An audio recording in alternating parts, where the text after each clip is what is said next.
భ్రమరాంబ మంటపంలో కూర్చుని ధ్యానం చేసుకునేటటువంటి వాళ్ళ యొక్క హృదయాలలో అమ్మవారి పాద మంజీరముల శబ్దాలు వినపడతాయని చెప్తారు. ఆ తల్లి తాంబూల చర్వణం చేస్తూ ఉంటుందిట. కస్తూరి తిలకం పెట్టుకుని కపురామోదోల్ల సద్వీటికాం లోలాపంగ తరంగ తైరితి కృపాసారై నతానందినీం కన్నులు ఇలా తిప్పుతూ ఉంటుందిట.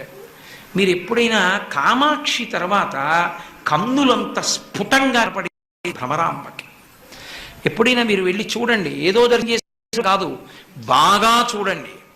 కామాక్షి ముందు కూర్చుంటే ఒక అపురూప స్థితి ఉంటుంది.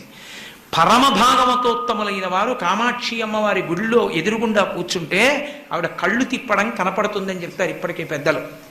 ఆవిడ కనుగుడ్లు ఇట్నించిటి తిప్పడం కనపడుతుంది అని చెప్తారు. కామాక్షి కళ్ళు కదపడం భాగవతోత్తములకి ఇప్పటికీ కనపడుతుంది అని చెప్తారు.